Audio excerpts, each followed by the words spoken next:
To add a search bar button on your Wix website, start by logging into your Wix account and accessing the editor for the website you want to modify.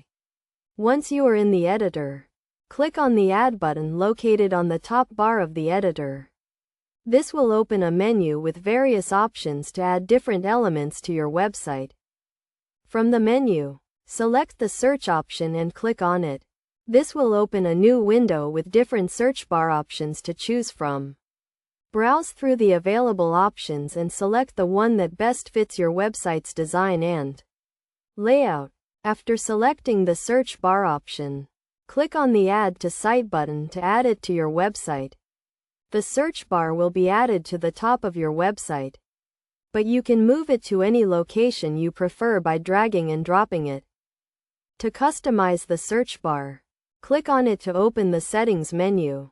From the Settings menu, you can change the search bar's layout, color, and font to match your website's design. You can also add a placeholder text to the search bar to guide your visitors on what to search for. To make the search bar functional, you need to connect it to your website's pages and content.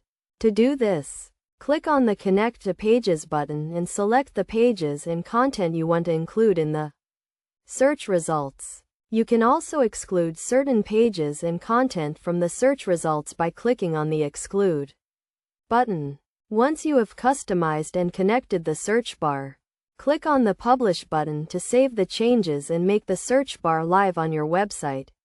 Now your visitors can use the search bar to find the content they are looking for on your website. By following these steps, you can easily add a search bar button to your Wix website and improve the user experience for your visitors. Remember to test the search bar after adding it to ensure it is working correctly and make any necessary adjustments to the settings and design.